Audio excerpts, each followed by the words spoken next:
What's going on, guys? I got a video about inspections and how to write up a really good inspection, or the way we like to do it, as a sellable ticket. So we're going to go right through this and keep it simple. So the first car is a car with no power and no crank. So what you want to do is you want to take a piece of paper, which will have a blank piece of paper like this, which will pretty much have a no power, no crank at the top. And you want to draw a 4 quadrants right across like that.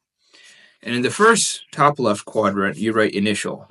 In the second top right quadrant, you write ISO 1. In the bottom left quadrant, you write ISO 2. And in the bottom right quadrant, you write PMI.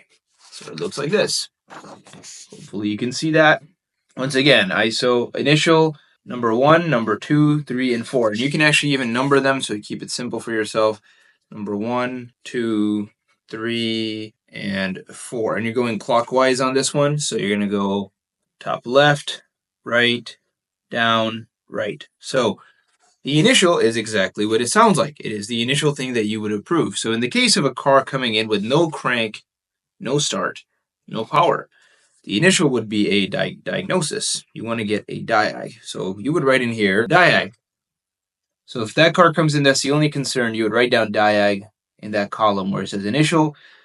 And if you are a really A-star guy, then what you want to write down is you would already do a quick battery test, and you could actually write down in ISO 1 that there is no charge, probably needs an alternator. But we can take this one step at a time, keep it really simple.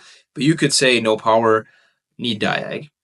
When you do get the diag approved and you go ahead and do the diag, what you'll find out, you can go ahead and do the alternator, and you find out the alternator is not charging. So what you would write down is in ISO 1, you would write down alternator. So that is, again, for the service writer. They would first call on that one and get the diagnosis or pitch it, and then the second pitch would be the alternator. A lot of times you can even write that in there and say, gotta confirm. So you could write down alternator, gotta confirm, even while you do this part here. So that way the writer is prepared for the next thing. Now, if you are a really good guy, you can actually go right into the ISO 1 and ISO 2 together. I would encourage you to do both of these together, because that way it gives your service advisor a good idea how to set up the next ticket. So you'd write down in ISO 2, battery. You may write down connectors. And I would even say in alternator 1 and the ISO 1, you could write battery in there too. And I actually encourage that. And again, guys, this is where you can go back and forth based on the customer. But either way, we all agree that the battery, alternator, connectors, they're all ISO. Now, ISO 1, ISO 2 will depend on how much the alternator costs, whether it fits within the quote that we have, and so on and so forth. Also, the customer that you may be dealing with. You want to be as digestible for the customer as possible. So an example of that would be if the alternator is only $400, go ahead and pitch it with the battery and the connectors. If it's a $1,500 alternator, pitch it by itself. And you could write down ISO 1 because it's $1,500, and then in ISO 2, you could write down the battery and the connectors. Now, if you go to the canned jobs parts list, you will find out that with the alternator, what we like to check is also any oil leaks. That's also part of the isolation. So in ISO 2, a valve cover gasket will always be an ISO 2 item. The reason why is because you don't ever pitch an alternator with the valve cover, unless, of course, it's like 200 and 200, which those days are over from what I hear. So you want to make sure you go through and pitch ISO 1, alternator, battery, or just alternator. And then in ISO 2, you go battery, connectors, and valve cover gasket if it needs one. Guys, once again, you can reference the canned jobs parts list for what all goes in the ISO. And you want to split it between ISO 1 and ISO 2. And you want to write it up like this so that it is digestible for your front office. It's going to make their lives a lot easier, because a good technician can write up really good quotes, which can make your service writers perform even better. A PMI, as you guys know, is very straightforward. It is anything in that area is what I would go with preventative maintenance. So this is actually, there's only one trick to this. If you're doing an alternator and a valve cover gasket and a battery, what I would encourage you to do is to check the fluids under the engine bay first.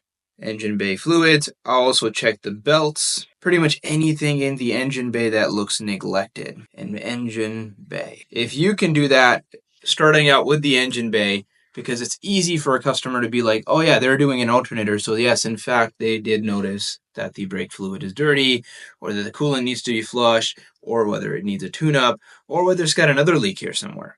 What I don't want you to do is, unless it's a safety concern, don't go to the rest of the car. Don't go to the suspension. Don't go to the brakes, unless, of course, they're really low.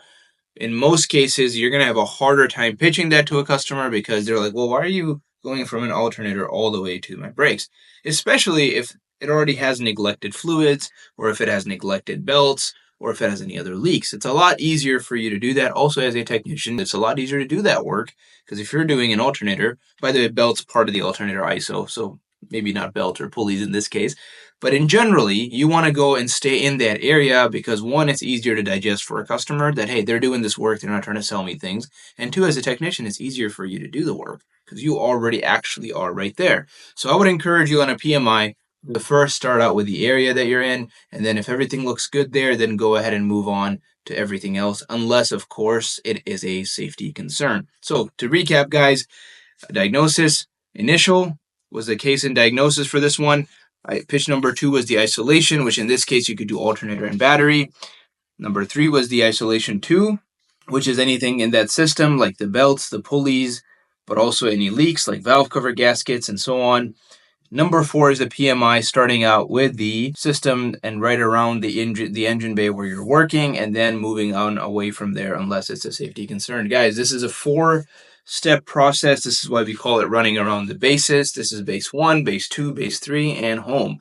If you can do it this way as a inspector, you're going to have a much easier time selling digestible and sellable tickets. I hope this is helpful, guys. We'll do a few more of these. That way you get a pretty good grasp on it. I'll see you on the next one.